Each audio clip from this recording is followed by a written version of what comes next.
Hey friends, it's your pal Mike Shea from Sly Flourish here with another episode of Sly Flourish's Lazy GM Prep. In this weekly show, I go through steps from Return of the Lazy Dungeon Master while preparing for my Sunday role-playing game. In this case, I am running a Tales of the Valiant game set in the world of Midgard called Scourge of the Dragon Empire. This show is brought to you by the patrons of Sly Flourish. Patrons get access to all kinds of cool stuff. On the Sly Flourish Patreon, we have the Sly Flourish Patreon Q&A. It's up every quarter. I answer questions every Friday. I talk some of them on our talk show, and I actually have a database that contains thousands of questions from the Q&A, and you can do a search for like Midgard. And it gives you questions from people that are running Midgard. Somebody said Empire of the Ghouls. So you're like, hey, did other people ask questions about Empire of the Ghouls? You can search that. This is a downloadable database of all of the questions and answers that have ever been given on the Sly Flourish Patreon, except for the last quarter because I haven't done those yet. I do them every other time. But it is a fantastic way to see the other questions that people have written in. And this is a tool available to patrons of Sly Flourish. It is downloadable. You can download your own local copy of this whole thing so you can run the database locally. You don't have to trust that I'm going to keep it online. And that way, it's just one of a lot of different tools. The artisanal monster database, the random generator, the Forge of Foes stats tool. You want a quick monster, you want a CR8 monster, bang, you got a CR8 monster in one click. All different kinds of tools that you can get for being a patron of Sly Flourish. To the patrons of Sly Flourish, thank you so much for your outstanding support. So, in our Midgard game, the characters are on their way to an obsidian keep, the obsidian keep of Baal, the dragon Baal, the dragon god Baal. They have made their way through the mountains. They fought... Were they Yetis? No, they fought winter wolves that attacked a nearby caravan.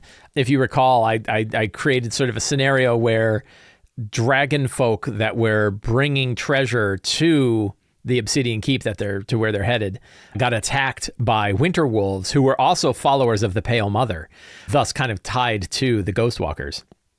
And the characters decided to go ahead and let the battle play out. So all of the dragon folk were killed, which was fine. I even had like dragon folk NPCs. I could teach them stuff, but they were dead, so it's fine. And that was like, it's fine. It's fine that it went that way. It didn't have to go any particular way.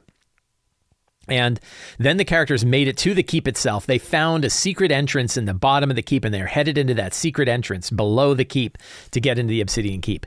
Their goal in infiltrating the keep, a goal that I must continually reinforce with the players to make sure that they understand the goal, is to prevent the treasury of this keep from making its way to the ruins of Nerderin, because it will finance the mercenary company known as the Sharpened Coin and finance the supply lines for the conscripted soldiers that are headed to the northwest.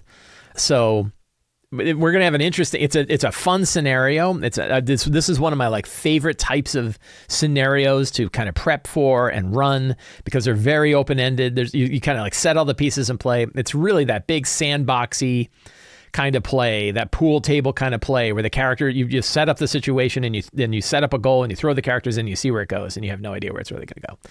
I really love that, and we're going to work on it today.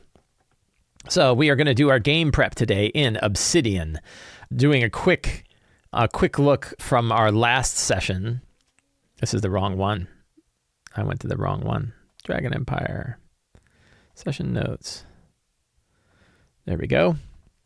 We had 4 players last time. Bradek Grimm shows off the wares of the Dragon Empire. They did that. I think they picked up a couple of items from it. There was a lot of discussion, so it's kind of interesting that Bradek Grimm is their fence, right? Their fence/mule. This is the guy who is transferring illicit gold and treasure and magic items from the Dragon Empire to Nuria Natal and then back again.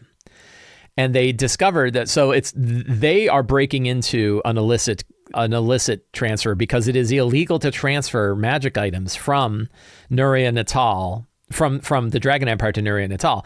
But the dragons are doing it, or at least one dragon is doing it anyway. I think they recognize that it is Ibelin the Illustrious who is doing the smuggling of the goods.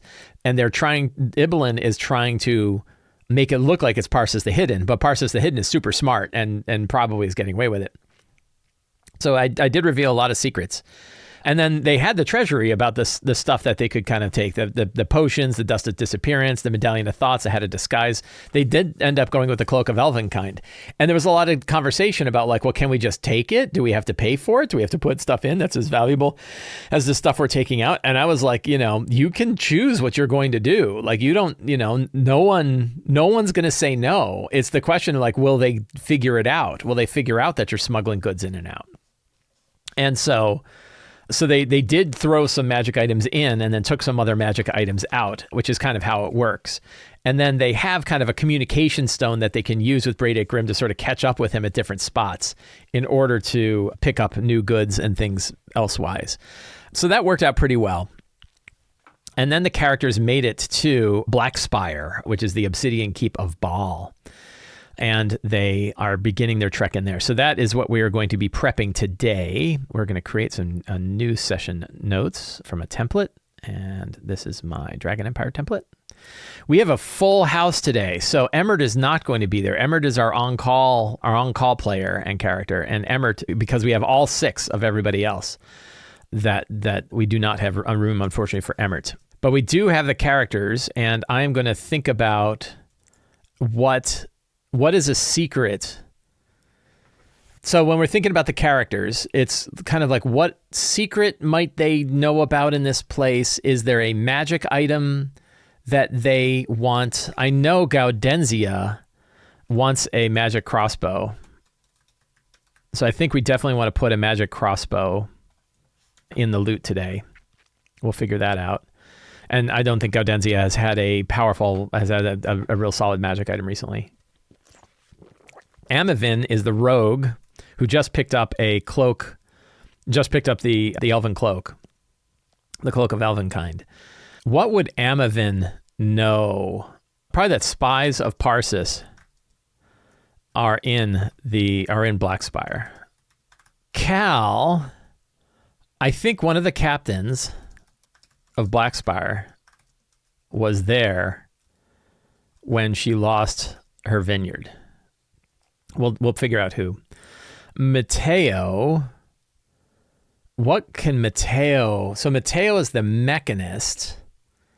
What can Mateo figure out? Moving so much gold could be a huge problem. Rowan understands the needs of supply lines to keep the troops functional.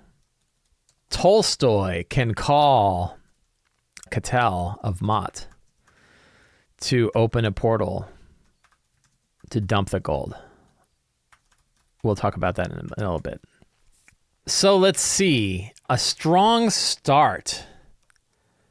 A strong start could be a... So do they have... I'm trying to think about like... So they have... Would they have flying mounts that they use to kind of scout over this? They might, because it's very, very... So we could have a wyvern. A wyvern mounted knight flies overhead. I think would be a good strong start. That, they're in the process of making their way. They all have to hide. And they all have to hide from the wyvern mount. Because I think it's important, so they don't have a ton of people at this place, but they do have people here who are powerful and trustworthy, because it's a ton of money that they're holding at this place. They just, they don't want to have a lot of people involved. But they don't want to have a lot of people involved because things can get figured out. But the people they have here have to be pretty trustworthy and pretty capable. So the idea that there's like a mounted knight flying over top who's kind of like, scouting the area below. I think that could be important. Let us harvest some secrets and clues from last session's game. Let's see if there's anything we want to take from here. We already learned that Ibelin the Illustrious is smuggling goods through Ashadar. Yes. Illegal to trade magic items. Yes. We know that Ibelin is incredibly vain and thinks himself smarter than the other dragons. Yes. If goods are being smuggled through Batek, it's unlikely it has escaped the watchful eyes of Parsis. Yes. Parsis runs a very powerful spy network led by the spy master Kavizir Eleski, known as the Hidden Eye. A shadow road exists between Nerdarin and Ashadar called the Scholar's Path. It's heavily guarded and watched by agents of both Parsis and Ibelin. That would be a useful one, so we will put that in today's notes, that there is actually a shadow road here. And then we can think about, like, what's the monument of the shadow road? So, fantastic location. What monument exists in or around the keep that leads to the shadow road to the Scholar's Path? That's something we want to fill out. The Scholar's Path is used to transfer gold between Ashadar and Nerdarin for the effort in the Northwest. Yes, Ibelin the Illustrious is heavily engaged in the current holding of Kiprion and Rumela, taken from the Seven Cities. The battles have been costly. We've been passing that secret along, but that one's really important today, so we're going to throw that in there. Parsis is supposed to fund the supply lines of the Sharp and Coin mercenaries. Bivouacked is, let's see, not Parsis the Hidden. Ibelin is supposed to fund the supply. No, let's see. Parsis is supposed to fund and is funding, right? Both. So I think that's the secret. That, like, Ibelin, Parsis, and all fund the sharpened coin mercenaries, and fund the supply lines of the conscripted army being sent to Kiprion and Rumela. Ibelin, Parsis, and Adasha all fund the Sharp and Coin mercenaries and fund the supply lines of the conscripted army being sent to Kiprion and Rumela. Yeah, so that's so part of the idea is, like, the other 6 Morza fund their own armies from their own treasuries. Right, so this one treasury is funding this section of army that's, controlled by these 3 Morza of the 9 Morza. The other 6 are coming from other directions. The expansion of the Dragon Empire has stretched the empire thin.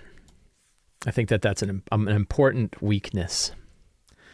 Other specific ones, we can have some information about Baal, the dragon lord. So if we go to deities here, dragon gods, this is in the Midgard World Book, and we have Baal, Lord of Fire and Master of Noble Sacrifice.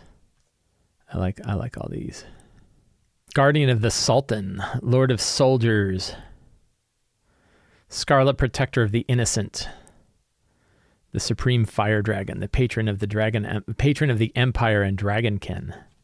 Martyrdom, fire must be fed, is his. All his worshippers make sacrifices of gold and jewels. And most of all, the Sultan, who is believed to be under Baal's special protection. The symbols are a horned dragon head and a leaping flame. Whoops. So this helps me with a major problem, which we'll come to, but I'm going to add it to my fantastic location of Fire Forge of Baal. Is going to be one of the areas that exists inside of this. And there's a reason for that, because they may make the sacrifice themselves. Cool. NPCs. Who do we have? So we can now move this NPC who died, but I never introduced them, which means I can move the NPC in charge of watching over the treasuries of Blackspire. So we have like one person, but I think there was so I want to have, here we go, Sunray. Here are 2 other NPCs. Yeah, those are 2 other NPCs. And then monsters, I already picked some out, but they have to have some priests. So I think they might have more than this. 6 veterans and 2 spies of Parsis. 12 veterans. Yeah, okay, so I have Parsis and Ibelin. We have a single wyvern mount named Death Sting. We don't have to get too fancy with the names. We need some priests, right? 6 cult fanatics of Baal. Is that right? We have 6 cult fanatics, 4 cult fanatics. Do we have priests? Let's see. Let's go to, whoops. Oh, I did not mean to do that. So let's see. We go to NPCs. Let's take a look at the priest NPCs. I don't know if they have high priests. They have an archdruid, but that's a CR12. That's too high. We have archmages, also CR12. I like the cult fanatics a lot. We have knights. So let's see. We will have 9 veterans. I think that's probably a lot of veterans. 3 knights. 2 knights. So there's a priest. Let's look at the priest stat block here and see if we like it better than the cult fanatic. 57 hit points. Resistant necrotic or radiant damage. Divine weapons. 2d6 or necrotic or radiant damage. Or, you could change it to anything you want. Change it to fire because they're priests of Baal. Priest makes 2 mace or divine bolts. Pretty straightforward. The mace, let's see, if a fiery mace would do 4 plus 7 fire. Only plus 3 to hit. That's pretty low. Divine bolts are 20, which is high as CR for a CR2. But the cult fanatic, let's just look at the cult fanatic. It's funny, because what's the difference between a priest and a cult fanatic? Has unholy weapons, is also CR2, 60 hit points. Has sacrificial dagger and unholy bolts, but has that unholy brand. I don't think the priest has anything like that. So I think we'll do priests. Why not? They're nice and straightforward. I don't like that the priest stat block is spread across 2 pages. That kind of sucks. I'd rather get rid of that art and have the 2 pages, but whatever. They can cast Bane, Bless, Cure Wounds, Dispel Magic, Restoration. That's kind of interesting. I'm probably going to up that attack bonus because it feels like plus 3 is pretty low.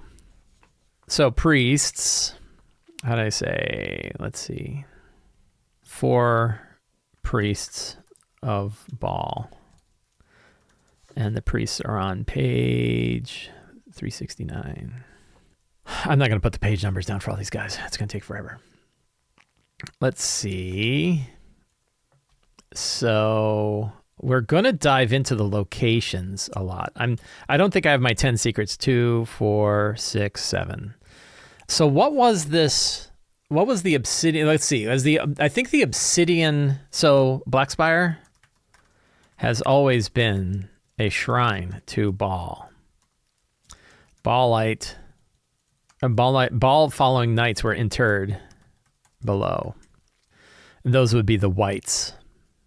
A Baalite, Baal worshipping white or wraith hates that no sacrifice has been given to Baal in a long time and sees the dragons above as heretics who forgot who they worship. That's fun. So I think that's 9 secrets. 2, 4, 6, 7, 8, 9. So I have 1 secret remaining. What else could they learn about this place? A well exists in the keep that leads down to caverns deep. That rhymes. In which, the caverns deep, it has been barred since creepy, crawling ghost walkers have come up and murdered the dragonkin. Yeah, okay, so that's cool. Let's jump to treasure real quick. And treasure's going to be a little different. So this place now has most of the money it needs to fund the mercenary company of the sharpened coin. So let's see. Nerdarin hosts 5,000 mercenaries of the sharpened coin and 15,000. Is it that many? It's a lot. And 15,000 conscripts. An army of 20,000. So if you were going to fund 5,000 mercenaries, assuming 2 gold pieces per day per skilled laborer, and a mercenary would probably be a skilled labor. They might even cost more. Let's say they cost 3 gold pieces a day, but then you also needed a gold piece a day. I got to switch to obsidian. Thank you. Let's say you had 3 gold pieces a day per mercenary, and you wanted to fund them for how long? 3 months? So you have 5,000 times 3 gold pieces a day for 90 days would be 1,350,000 gold. That's a lot of gold. Wow, that's a lot of gold. Right? And then you need the conscripts. Now, I don't know if it's in here. Is there like how much it costs to live? So services, a skilled hireling is 2 gold pieces a day. So we could probably lower, the mercenaries are probably 2. Yeah, it even says skilled hirelings come with proficiency. Mercenary, artisan, and scribe would be skilled. So we're going to cut that down. So let's say it's 2 gold pieces per day. It's 900,000 gold just to pay them. But it probably includes food too. Food, drink, and lodging. And like armor and upkeep and everything else would probably be an additional gold. So we're going to say, yeah, so 1,350,000 gold. And that's just for the mercenaries. And then for the conscripts, 15,000 conscripts. But you could probably get away with like 5 silver a day in food and upkeep. They don't treat them very well. So that's 15,000 times 0.5 times 90. An additional 675. So there's probably, closing in on 2 million gold in the treasury. How would that be split up? So weight-wise, we've determined, I think it says in here, I think it says right in the beginning of this section, because we looked it up. And I made some rules about it. 50 gold pieces weighs 1 pound. And if the gold is being transported as bars as well as coins, the bars would weigh the same amount. So there's, let's see, 675 plus 1,350,000 is 2,025,000. 2,250,000 divided by 50. So that's 40,000 pounds of gold. 40,500 pounds. The bars, so one question about this is like, well, okay, so the mercenaries, they have to pay in coin because the mercenaries get paid in coin. So there is probably that 1,350,000 gold pieces is probably in coin. The remaining 675 gold pieces could be done in bars. You could have 10-pound gold bars. A 10-pound gold bar would be 500 gold, would be 1,350 gold bars. And they're worth 500 gold each, right? Yeah, a 1-pound bar would be 50 gold. I think I have that right. 675. And the reason why is when they're funding food, and so why can't you pay the mercenaries in bars? Because the mercenaries, you're paying the mercenaries individually. They're each getting their money, and you don't want to pay them all at once because then they'll just run off.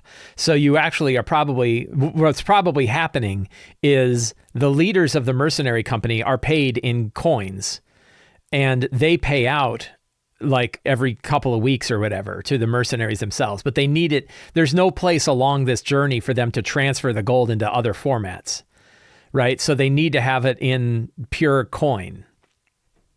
And the reason it's all being kept here is so that they can slowly move it up and not move all the money at once. But the treasury has it all. So there needs to be liquid coin. But then for the supplies and all the supplies that they need a lot of supplies, a lot of grain, a lot of food, a lot of, all the stuff that they need to keep the conscripts alive, that they can pay for in gold bars.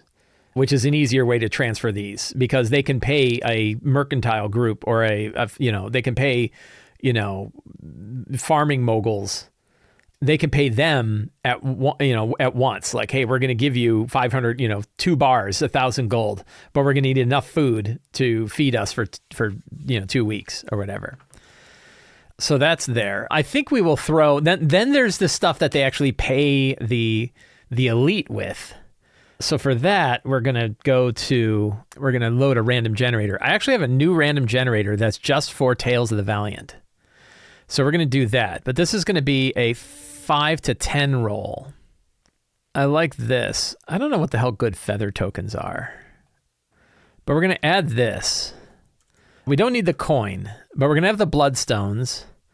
The haunted natural glass eyeball is fun. The ancient ethereal taxidermied beast statue is fun. We'll get rid of the taxidermy. The beast buckle is a common item. I don't know what that is. Potion of clairvoyance. Let's see. Beast buckle is a common. The burnished brass buckle is shaped like a heavily muscled bison. While attuned, your hit points and hit point maximum increase by 5. Oh, but it requires attunement. That's cool. But it would be a dragon buckle. So it's a common magic item. Feather token.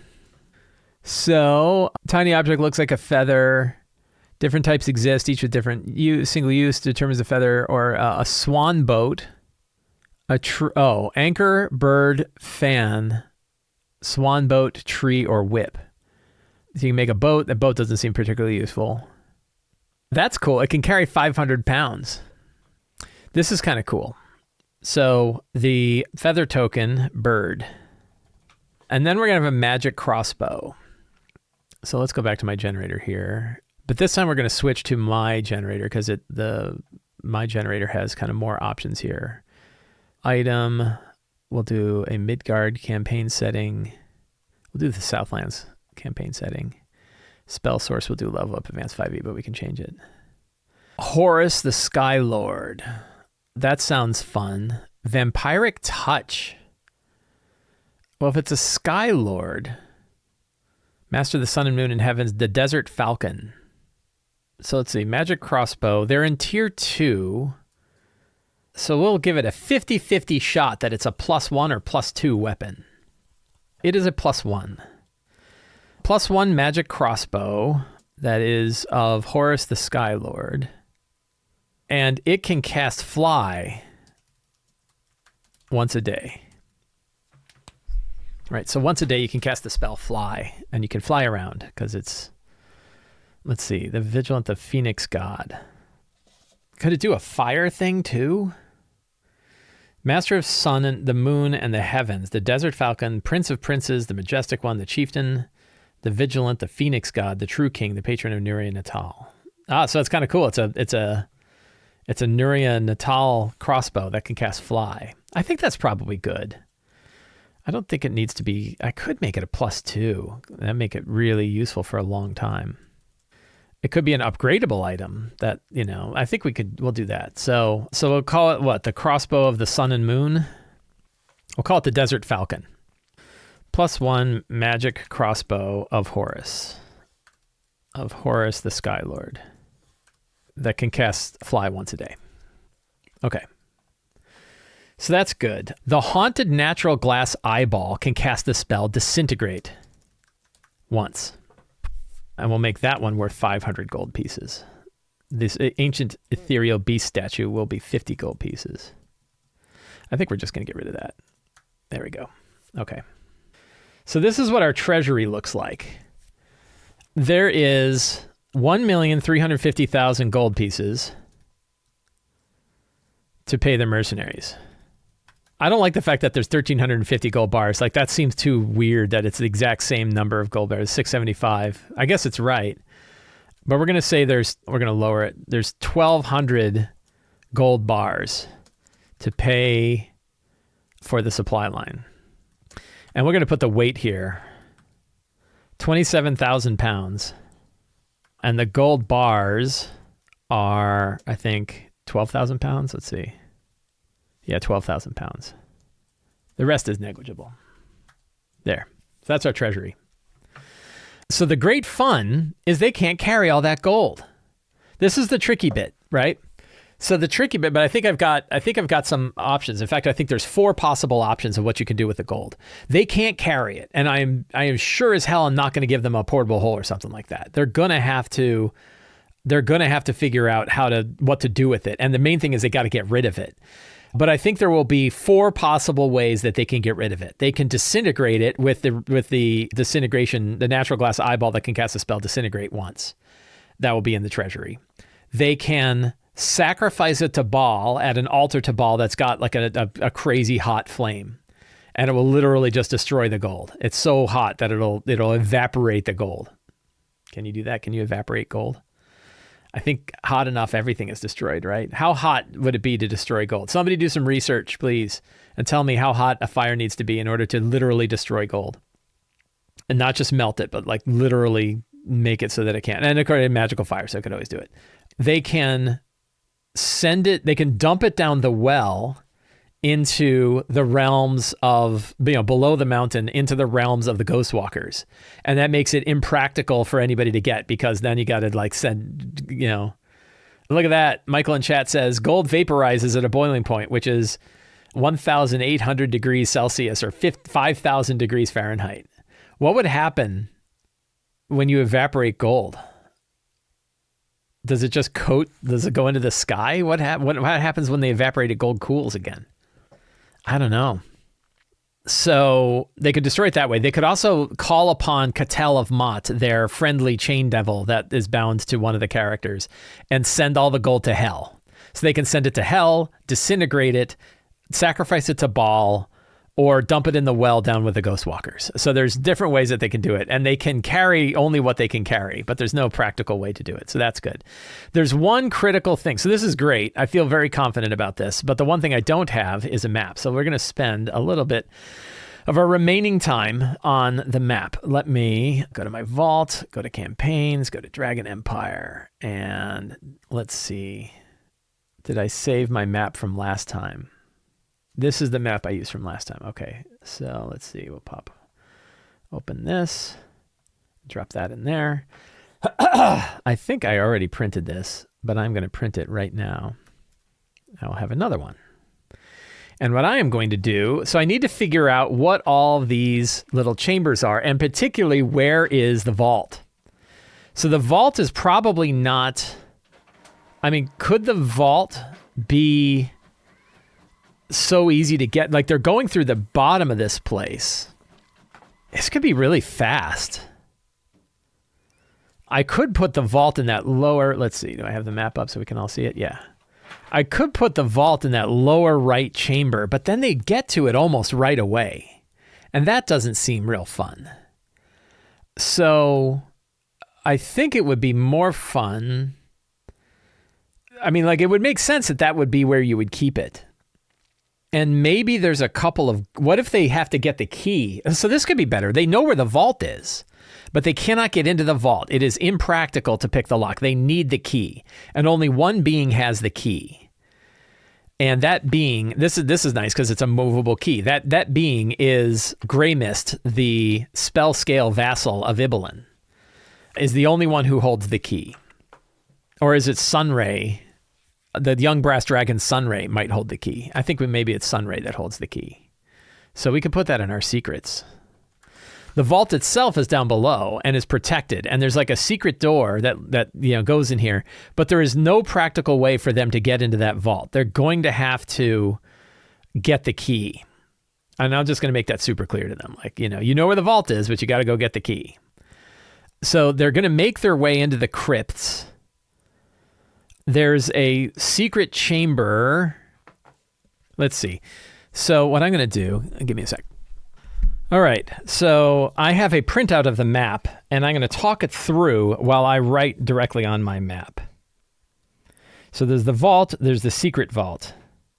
Those are those lower right chambers. There is the guardian vault chamber. What do you want to call that? Vault guard chamber. And there is that room to the right, that room to the south is probably a break room. Then that sort of octagonal chamber. So we have like skeletal crypts which is that chamber that looks like it has all little burial passageways. And we have the chamber of the Dragon Wraith, the Wraith of Baal. And that chamber, oh, this is perfect. That chamber in the lower left is the well to the Ghostwalkers. And I said it was like a barred well, but maybe it's not barred. Maybe it's actually an open well. Okay, so I got that lower area is now set. So that staircase, let's see, where does that staircase lead? This is kind of confusing. I think the staircase leads to that secret room. So now we're on the upper left map. And the stairs to the vault. So we have that. Let's see. Oh, there's so many chambers here. Oh. So we need an altar to Baal. There's a lot of rooms. So we have guard tower. Let's see. That's easy.